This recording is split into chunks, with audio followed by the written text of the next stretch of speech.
기도의 부머랭 효과라는 제목으로 하나님 말씀 증거하도록 하겠습니다. 35편은 그냥 소위 말하는 탄원시입니다. 뭐 저주시 이런 건데 억울하다 이런 거죠.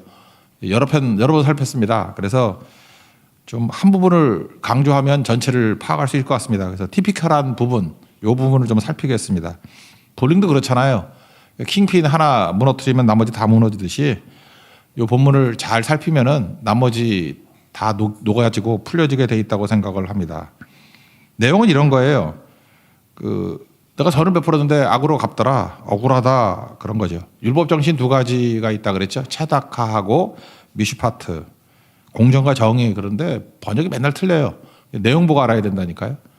그래서 공정, 체다카 이거는 righteousness, 그리고 정의라고 말할 수 있는 미슈파트는 justice. 그러니까 사법적 정의라고요. 여기 보면은 공정하지 않다 뭐 그런 거겠죠. 그래서 억울하다. 그러니까 후자에 해당되겠죠. 11절과 12절 한번 읽어보겠습니다. 시작. 불의한 증인들이 일어나서 내가 알지 못하는 일로 내게 질문하며 내게 선을 악으로 갚아 나의 영혼을 외롭게 하나. 그러니까 무고했다, 공정하지 않다, 그래서 억울하다 그런 거겠죠. 이때 우리가 해야 될 일이 뭐냐 이런 거죠. 우리 크리스찬의 기초는 뭐냐면 내 감정이나 내 생각의 기초를 두면 안 되고 언제나 말씀의 기초를 둬야 된다는 것입니다. 그래서 종합적으로 본다 그러면 크리스찬은 어떻게 살아야 돼요? 이렇게 억울한 일이 있을 때, 악인이 뭐 판을 치고 있을 때 세 가지 하라는 거죠. 기도하고 축복하고 용서해라. 예수님 말씀 아니에요? 기도하고, 먼저 기도하고, 그 다음에 기도는 쉽죠. 기도 말로 하는 거니까. 그 다음에 또 말로 하는 거잖아요. 축복, 좀 더 센 거죠. 기도보다 더 센 거. 축복하고. 그리고 마지막 용서해라. 누가복음 6장 28절 보면 너희를 저주하는 자를 위하여 축복하고 너희를 모욕하는 자를 위하여 기도하라. 이 축복 기도, 기도 축복. 십자가 지실 때 누가복음 23장 34절을 보니까 아버지 저들을 사하여 주옵소서 자기들이 하는 것을 알지 못합니다. 용서했죠. 그러니까 예수님 말씀 요약하면 그거예요. 그냥 대적이 있거나 원수가 있거나 억울함이 있을 때 할 일은 뭐냐? 제일 먼저 무조건 기도하세요. 기도, 그 다음에 좀 더 힘들지만 축복, 더 힘들지만 진짜 용서. 이 세 가지 하는 거다. 하나님께서 우리를 높은 수준으로 이끄실 때 쓰시는 방법이 명령이라 그랬죠. 명령. 명령은 왜 명령을 합니까? 기분 나쁘게 왜 명령을 하죠? 이해 납득 공감이 안 되니까 명령하지. 이해될 거 있으면 주님이 얼마나 좋으신 분인데 이해시키지. 납득할 수 있으면 납득시키죠. 물론 머리 나쁜 사람은 안 되겠지만 그래도 웬만한 사람은 납득시키죠. 얼마나 요즘 공감이 중요합니까? 공감대 형성해야 되죠. 그런데도 불구하고 좋으신 하나님이 이해 납득 공감 안 되는 일을 하라 그럴 때는 우리 수준으로 이해 납득 공감이 안 되지만 좋은 거잖아요. 그러니까 명령 형태죠.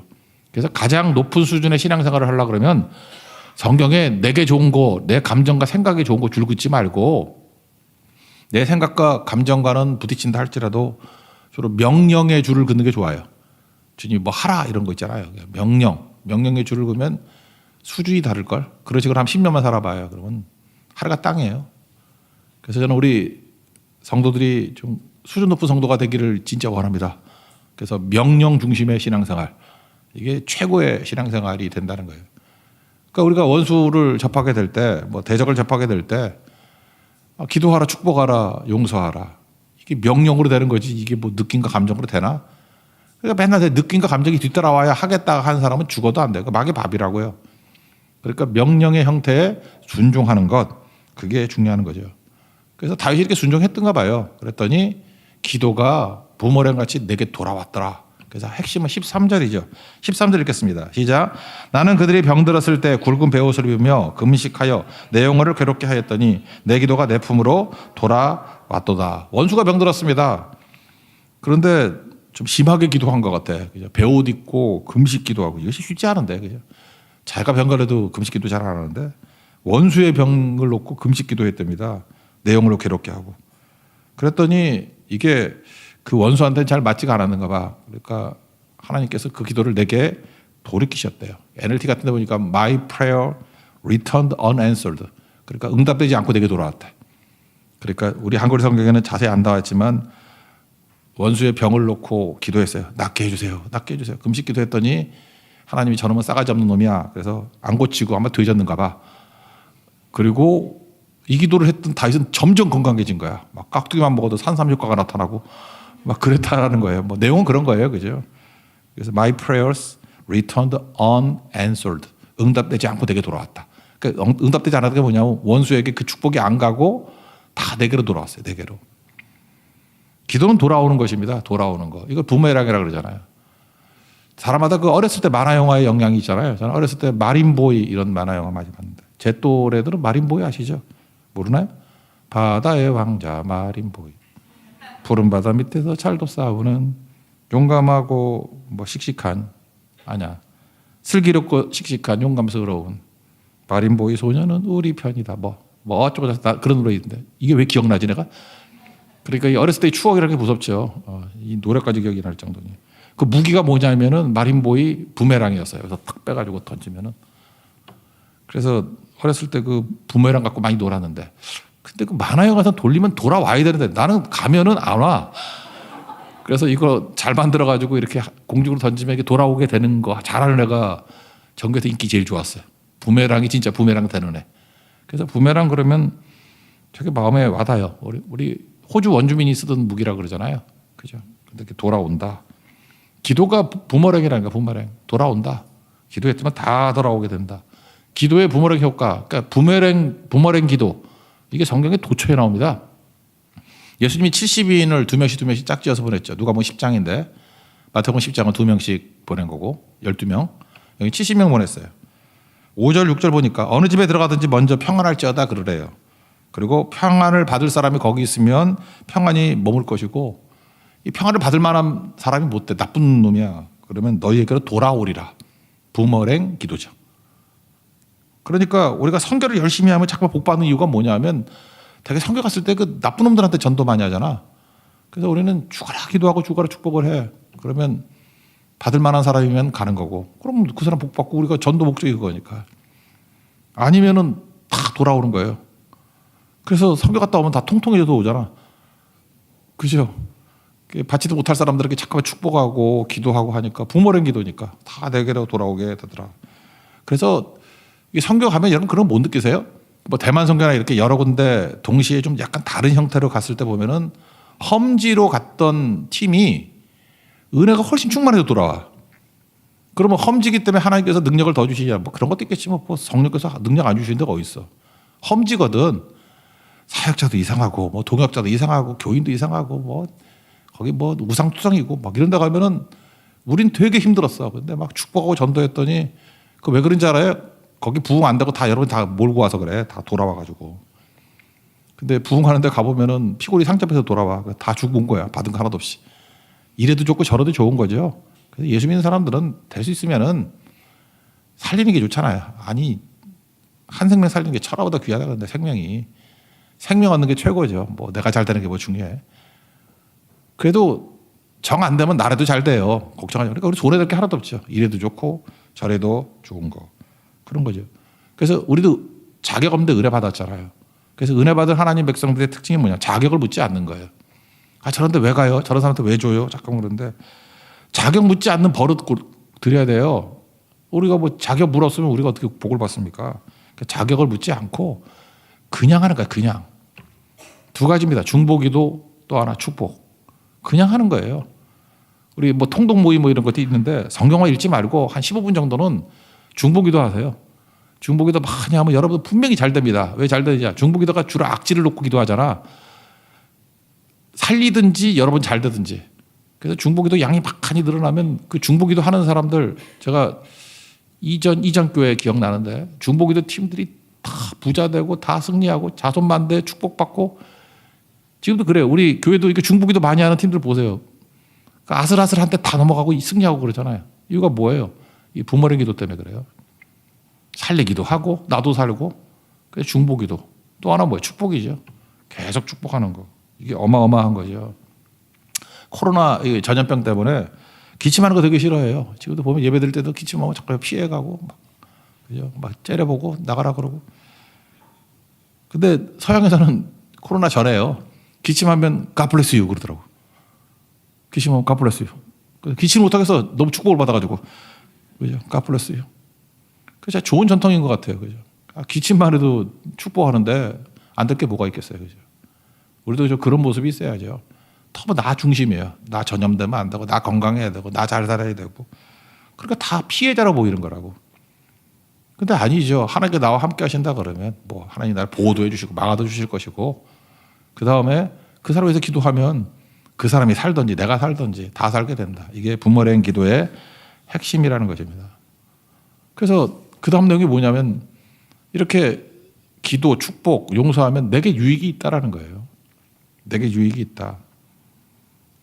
원망 불평하면은 우리 출애굽기에 살폈죠. 우리가 독이라니까, 이 말이 독극물이 돼가지고 나도 오염시키고 상대도 오염시키고 그런다고요. 그래서 정 안 되면 침묵이라도 하라고요. 근데 기도, 축복, 용서하면은 일단 기도하고 축복하고 용서하는 사람이 내 안에서 나쁜 게 나올 리는 없잖아요. 그러니까 미움이 사라지고 분노가 사라지고 근심이 사라지고. 되게 말 험하게 하는 사람들 보면 속이 그런 거거든. 그래서 근심이 가득할 거고 분노가 가득할 거고 미움이 가득할 거고. 근데 여러분 입술로 먼저 변화되는 거예요. 기도하고 축복하고 용서하면은 마귀 권세를 깨버립니다. 내 속에서 역사하는 마귀가 힘을 다 잃어버려요. 아니 내가 기도하고 축복하고 용서하는데 마귀가 무슨 힘을 쓰겠어. 마귀는 뭐 미워하게 만들고 거짓말하게 만들고 그러는 건데 판세가 바뀌어버립니다. 내 심령 가운데 평안이 임해요. 그러니까 평안 달라 그거보다 더 빠른 방법이 뭔지 알아요? 기도하고 축복하고 용서하면 마음에 평화가 임하고 능력이 임한다고요. 이거부터 해야죠. 제가 이렇게 양육을 해보니까요. 성도들의 경건한 삶을 사는 지름길이 뭐냐. 노력의 결과도 아니고 교회에서도 훈련 죽어라 했었거든요. 훈련의 결과도 아니고 결국 사랑의 결과예요. 사랑하면 다 변화돼요. 사랑하면 뭐 힘쓰고 애쓸 거 하나도 없어. 뭐 대충 하고 다니는 애들 사랑하니까 아침에 뭐 모자라도 쓰거나 머리 안 감으면 예쁘게 하고 와요. 근데 뭐 캐사라세라 될 때라 되라 뭐 종말론 뭐 이러면서 주님 곧 오실 거야. 뭐 맨날 마라나타만 좋아하고 이런 사람들 적당히 하고 돼요. 공포야. 너 죽고 나 죽자야. 그러고 살면 안 되겠죠. 그러니까 사랑하면 싹 다 받아야 돼요. 싹. 그러면 뭘 하든지 간에 고되지 않아요. 사랑하면 즐거움이 되고 사랑할 때 성도 영광을 누리게 되고 특별히 사랑을 왜 해야 되냐면은 사랑해야 주님을 알 수 있어요. 지식으로 주님 몰라요. 사랑하면 하나님을 알게 되는 능력이 임하게 된다라는 것입니다. 그게 다 변화시키죠. 중보기도 축복하면 나도 변화되고 너도 변화되고 다 변화돼요. 그래서 교회가 변화의 역사를 체험하려고 그러면 반드시 이거 해야 된다는 거예요. 로마서 12장에 보면은 20절에 원수가 줄이거든 먹이고 목마르거든 물 줘서 마시게 해라. 그 뒷말이 좀 해석이 어려운데 그리함으로 내가 숯불을 그 머리에 쌓아 놓으리라. 그렇게 하면 뭐 몇백 배로 더 보복당해. 뭐 그런 뜻을 자꾸 해석하는데 그건 아닌 것 같고 저는 이 해석이 제일 좋다고 생각해요. 머리에 숯불을 쌓는다? 문자적으로 해석하자고요. 추운 날 악인이 도움을 요청하는 거예요. 너무 추우니까 숯불 좀 주세요. 그때 나눠준 거야. 원수인데도 숯불을 나눠준 거예요. 머리에 이고 가면서 창피해서 얼굴이 뜨끈해졌다. 뭐 그런 뜻이라고. 양심이 작동한 거죠. 그럴 수 있죠. 나는 악으로 됐는데 나를 선으로 갚아주네. 창피하겠지. 부끄럽겠지. 그럼 보세요. 그 선을 베푼 사람도 변화가 되는 거고 받은 사람도 변화가 되지 않나요? 이런 케이스가 어디에 있나요? 사무엘상 24장에 보면 사울 왕이 그랬죠. 원수 죽일 수 있는데 안 죽이잖아요. 살려주잖아요. 그래서 그때 원수의 입에서 나온 찬송이 있죠. 찬가. 사울이 다윗을 향해서 되게 부끄러웠는가 봐. 사무엘상 24장 17절 보니까 나는 너를 학대하되 너는 나를 학대. 아주 라임이 딱딱 맞아요. 학대, 선대. 나는 학대했는데 너는 나를 선대했대. 그래서 너는 나보다 의롭대요. 누가 그런 얘기를 해요? 사울이 다윗에게 네가 나보다 의롭대. 사람이 그 원수를 만나면 평안히 가게 하겠냐? 죽여버리지. 내가 오늘 내게 행한 일로 말미암아 여호와께서 내게 선을 베푸시기를 바란다. 사울이 그래서 축복을 하래 다윗에게. 축복해 주기를 바란다. 그리고 또 예언자가 돼요. 예언까지 해. 보라 나는 내가 반드시 왕이 된 것을 알고 이스라엘 나라가 내 손에 견고히 설 것을 아노니. 지들 뭔 소리인지 모르고 막 떠드는 거야. 그죠? 선자 됐다. 축복했다. 순학질 사울도 이렇게 변화가 돼요. 이거 뭐 훈련한다고 되나? 이거 뭐 억지로 한다고 돼요? 아니죠. 은혜의 원리죠. 하나님 말씀 앞에 순종했더니 이런 기적 같은 일이 벌어지게 되더라는 것입니다. 그러므로 대적을 사랑하는 목적은 나의 유익이 있다고요. 무조건 나에게도 유익이 있고 상대에게도 유익이 있고 다 사는 거죠. 우리 목적이 제사장이라는 거 아니에요? 제사장이 할 일이 뭐죠? 주변 다 살리는 거. 요셉도 그런 거죠. 요셉도 제사장 역할을 잘했죠. 보면은 아브라함도 뭐 아들 둘이 있었는데 하나 나가 떨어지고 그랬잖아요. 그죠? 에서 이스마엘이 있었고 하나 나가 떨어지고 그다음에 야곱도 뭐 있는데 에서 나가 떨어지고 근데 야곱만은 12아들 다 살렸죠. 누구 때문에 그랬나? 야곱도 야곱이지만 요셉의 역할이 큰 거죠. 요셉이 다 기도하고 축복하고 용서했잖아요. 그랬더니 12명이 다 그 날강도 같은 놈들이 12지파 되잖아요. 창세기 50장 20절에 나오잖아요. 당신들이 나를 헤아려 했지만 하나님이 그것을 선으로 바꿔서 오늘과 같이 당신들 살렸다고. 그래서 두려워하지 말라고. 내가 자손들까지 다 돌보겠다고. 간곡한 말로 위로하더라. 이게 은혜의 사람들이 하는 일이라고요. 다 살리죠. 그래서 하나님께서 여러분에게 주신 능력을 가지고 꼭 해야 될 일이 뭐냐? 이거 하는 거예요. 우리가 사명이 전도와 선교라 그러지 않습니까? 그럼 전도하고 선교할 때 시간도 희생하고 물질도 희생하고 막 그러잖아요. 그래서 전도가 되잖아요. 그럼 막 기뻐하지 않습니까? 근데 시간도 안 들이고 돈도 안 들이고 그냥 전도가 되는 길이 뭐냐면 기도와 축복과 용서. 그럼 전도가 되고 그게 제사장이 할 일이라고요. 그래서 하나님께서 내게 주신 모든 에너지를 다 동원해가지고 기도하십시오. 중보기도 하는데 힘쓰고 축복하는데 힘쓰고 용서하는데 힘쓰면 전도 된다니까요. 사람 변화 된다니까요. 그거 해야 되겠죠. 이거 하셨던 분이 예수님이잖아요. 첫째 내가 원수였죠. 로마서 5장 10절 보니까 우리가 원수 되었을 때 하나님의 원수였다고 우리가 아들의 죽으심으로 말미암아 하나님과 화목되었은즉 하나님께서 원수였던 우리를 기도하시고 축복하시고 용서하시고 용서해야 되는 게 뭐야? 아들 보내는 거죠. 그래서 우리가 살았잖아요. 그럼 우리도 나 같은 죄인 살리신 주 은혜 놀라와. 그럼 우리도 뭐예요? 은혜를 베푸는 존재가 돼야 되겠죠. 그거 해야 됩니다. 그래서 여러분들 힘 다해서 뭐 딴 거 하지 말고 중보기도 하고 축복하고 용서하는 일에 힘 다하는 하나님의 종 되기를 바랍니다. 또 하나 약간 걱정되는 게 하나 있죠. 세상이 나 공격하고 저주하면 어떡하나 그러는데 세상의 평가에 너무 연연하지 말고 하나님만 상대하십시오. 세상 상대하지 말고. 그래서 신앙생활은 단순한 거예요. 하나님 하나만 상대하는 거예요. 사람 상대한다 그러면 열이 돼요, 100이 돼요, 1000이 돼요. 1000명 상대한다고 하면 다 끝나나? 사람 상대하는 사람은 머리 터져 죽어요. 사람 상대로 어떻게 해? 목회도 마찬가지고 사람 상대로 목회한다 그러면 목회를 어떻게 해? 그거 100명이면 100인 100색이지. 하나님 상대로 해야죠. 그래야 이게 해결이 되는 거 아니에요?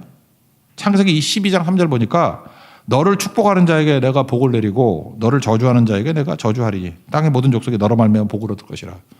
하나님만 바라보면 너 축복하는 자에게 축복이 임하고 너 저주하면 저주 임해. 그러니까 뭐예요? 사람 신경 쓰지 말라는 거예요. 하나님만 상대하면 된다. 그리고 네가 하나님 앞에 온전히 서 있으면 너 축복하면 그 사람도 축복받아. 그리고 너 하나님 앞에 온전히 서 있으면 대적이 막 나 공격할 거 아니에요. 그러면 너 가만히 있어도 그냥 저주받아. 이것도 부메랑 기도예요. 걱정할 게 뭐 있니? 하나님만 상대하라. 그러면 다 된다. 그런 거죠. 바로 이런 모습으로 서 있길 바랍니다. 이게 나쁜 의미의 부메랑으로 사는 인생들이 있죠. 예를 들어서 뭐 이에는 이, 눈에는 눈. 이에는 이, 눈에는 눈. 그러면 여러분 치과만 좋아해. 이 다 빠져. 이에는 이로 나간다 그러면 여러분도 잘못하면 이 다 빠진다니까. 여러분 잘못한 게 뭐 없어. 맨날 이제 빠지고 임플란트, 뭐 잇몸 나가고 그렇게 된다니까요. 눈에는 눈 2개밖에 없는데 뭐 어떡할 거야? 뭐 궁예로 살 거야? 궁예로 살 거예요? 관심법으로 살 거야? 그러면 안 되죠. 이건 말도 안 되는 얘기죠. 어떻게 살아야 될 것인가? 하나님께서 우리에게 힘 주셨죠. 또 다른 말은 은혜 주셨죠. 체다카 미시파트 이거 성취되는 인생을 사십시오. 가난한 자가 얻게 하라. 억울한 자가 얻게 하라. 내가 억울하면 하나님께 나가면 하나님이 억울함 풀어주시고 내게 힘이 생기면 일단 은혜 받으면 가난한 자 어깨 베푸는 거예요. 억울한 자 어깨 공정하게 하는 거. 이거 하는 거. 힘은 그렇게 쓰는 겁니다. 크리스찬들이 바라보고 그거 가만두면은 안 돼요. 작은 거라도 하면 주님께서 불씨를 사용하셔서 크게 이끄신다는 거예요. 임진왜란. 나는 우리나라 그 조선시대를 보면 임진왜란, 임난 전, 임난 후 사회 풍토 바뀌고 멘탈리티 바뀌고 태도 바뀌고 다 바뀐 거 아시죠? 그럼 임진왜란 전쟁 때문에 왜 바뀌었느냐? 전쟁 때문에 바뀐 것도 있지만 사람들의 그 나라에 대한 태도가 바뀐 거야. 임금에 대한 태도가 바뀐 거야. 그래서 선조는 순학질이라고. 임진왜란 때 어떤 일이 벌어졌습니까? 신분에 관계없이 나라 위에 싸우면은 신분 해방시켜준다 그랬잖아요. 사실은 양반이 뛴 거 몇 명 없어요. 양반이 뭐 전쟁할 줄 알아, 지들이? 글 많이 듣는데. 평민들이 뛰었고 거기 노비가 뛰었어요. 해방시켜준다고. 노비 문서 다 폐기시켜준다고. 전쟁 끝나고 난 다음에 선조 없었던 일이에요. 없었던 일로 하노라. 더 심한 박해가 있고. 엄청 억울했겠죠. 그게 뭐예요? 이게 나라냐는 거예요. 이게 나라냐. 병자호란이 임했습니다. 이게 1492년에서 7년 전쟁이니까 99년까지 했겠죠. 먼저는 정묘혈란이죠. 그죠? 여진족 막 청나라 쳐들어왔잖아. 한 27년 있다가 1627년 9년 더 있다가 36년에 병자호란이죠. 정묘혈란 때는 형제에 동맹하자. 형제가 된데도 싫대. 그 다음에는 군신이 됐죠. 그래서 뭐 잠실 앞에서 뭐 머리 쳐박고. 묘한 게 뭐냐면 병자호란 때는 의병이 없어요. 묘하죠? 병자호란 때는 의병이 없어. 왕만 홀로 있고. 그래서 나라 망한 거예요. 그때 엄청난 숫자가 땅 버리고 만주로 갔대요. 그래서 우리 조선시대 때 인구가 줄어든 거예요. 그때. 지금도 인구가 줄이지만 그때도 나라 꼴이 싫어가지고 떠난 거예요. 왜? 너무 억울한 사람이 많거든. 이게 나라냐고 이게. 누가 이런 거를 성략을 좋다 그래. 말도 안 되는 얘기지. 이전까지 임진왜란 때는요. 힘들고 어렵고 목숨 걸어도 당당했고 자부심 있었고 한나라 백성이라는 의식이 있었어요. 근데 병자호란 때는 당당함에서 의구심으로 자부심에서 수치심으로 우리는 하나다 해서 우린 뭔가로 바뀌었어요. 그렇게 무너지는 것이죠. 우리 크리스찬들이 해야 될 일이 뭐냐. 공정함 심어야 돼요. 가난한 자 있으면 빨리빨리 도와야 되고 힘 있을 때 어딜 가나 공정해야 돼요. 지 좋다고 뭐 자기 편 아무데나 틀린 것도 맞다 그러고 쫓아가고 그게 악이에요. 그게 악. 공정해야 된다니까. 저스티스. 제가 제주도에 있는 어떤 크리스찬 얘기인데 뭐 이름 얘기 안 할게요. 제주 클린 보이스. 찾아보세요. 관심 있으면. 거기 어떤 형제가 있어요. 서울 태생이에요. 그래서 제주 한 달 살이 하다가 좋다고 간 거예요. 가서 우리도 함덕교회 선교하고 뭐 그러잖아요. 그죠? 함덕해수욕장 갔더니 너무 쓰레기가 많은 거야. 그 관광객들이 많이 와서 특별히 그 돌멩이 사이에 막 주차장에 이런데 담배꽁초 버리고. 그래서 이게 너무 보기 싫어가지고 크리스찬인데 그냥 죽기 시작했어요. 죽기 시작하고 청소하자. 저 많은 걸 어떻게 다 하지? 그랬더니 몇 사람이 뭐 하냐고 해서 지금 쓰레기 줍는다 그랬더니 도와주는 사람이 몇 명 나오기 시작했어요. 그래서 계속 오는 거예요. 지금 꽤 많은 숫자가 모였어요. 그게 제주 클린 보이스예요. 보이스니까 여자들은 못 가는가 봐. 그죠? 걸스는 못 가고 제주 클린 보이스. 그래서 담배꽁초 모아가지고 뭐 작품을 만들었어. 담배꽁초로. 그랬더니 그거 누가 사가고 베트남에서 뭐 초청하고 막 이런 일이 벌어지더라고. 우리 크리스찬이 할 일이 이거예요. 그냥 뭐 보면서 정적을 비난하고 이거 누가 하나 혼자 해서 저게 감당이 안 돼. 감당해도 괜찮으니까 혼자 죽기 시작하라니까요. 그럼 사람들이 모이고 이것이 퍼져서 이제는 클럽이 된 것 같은데 제주 클린 보이스. 그죠? 우리 이제 말레이시아 선교 가는데 코타키나발루 그 해변 가면 해변이 너무 더러워. 그래서 제가 좀 청소 좀 하자 그랬죠. 그래서 청소를 했는데 엄두가 안 나. 그래도 그 한 부분 했어요. 청소 막 쌓여 있고. 근데 필리핀 학교 갔을 때도 청소부터 했죠. 달라졌죠. 이번 말레이시아 선교도 청소 좀 했으면 좋겠어요. 가서 청소. 그때부터 청소하니까 애들이 태도가 달라져. 깨끗한 거 보니까 자기도 좋거든. 그러니까 청소도 배우는 거예요. 청소. 환경적인 거기서 페인트 칠해주고 예쁘게 하고 오잖아요. 아, 예쁜 걸 봤어야 예쁜 게 뭔지 알지. 깨끗한 걸 봤어야 깨끗한 게 뭔지 알죠. 잠깐 비난하지 말고 그냥 갈 때마다 청소하고. 그래서 이번에 청소도구 좀 갖고 가자. 청소하고 뭐 비닐 장갑 이런 거. 여러분 남편이 약속했잖아. 손에 물 묻히지 않겠다. 비닐가 끼고 청소 좀 하자고 청소 좀. 그러면 변화가 되겠죠. 마더 테레사 생각나네. 그 뭐 죽어가는 사람들 막 도울 때 당신이 그거 인도 인구가 몇 명인데 그거 한다고 뭐 뭔 소용이 있냐고. 그랬더니 나는 다만 바다에 물 한 방울 집어넣는 생각 갖고 한다고. 그래서 그러잖아요. 난 결코 대중을 구원하려고 나온 사람 아니라고. 한 번에 한 사람만 건진다고. 한 번에 한 사람만 안아준다고. 한 번에 한 사람만 도와준다고. 만약에 내가 한 사람 붙잡지 않았다 그러면 나중에 그 죽어가는 집에서 그 집에요. 42,000명이거든요. 42,000명을 살려내지 못했을 거라고. 그런 겁니다, 인생은. 하나님께서 그렇게 주신 거 가지고 자꾸 억울하다 하면서 비유하고 저주하고 그러지 말고 주님 말씀 명령대로 우리가 할 일은 뭐예요? 무조건이에요, 무조건. 기도하고 축복하고 용서할 때, 그리고 하나 시작하게 될 때 이게 하나님께서 불씨같이 사용하셔서 엄청난 일들을 이루신다는 것입니다. 우리 은혜 받은 종들입니다. 은혜 베풀고 사는. 억울했던 종들이 주님께서 억울함 풀어주셨습니다. 우리도 억울함 풀어줄 줄 아는 하나님의 거룩한 종 되기를 축원합니다. 자리에서 일어나겠습니다. 305장 찬송하겠습니다.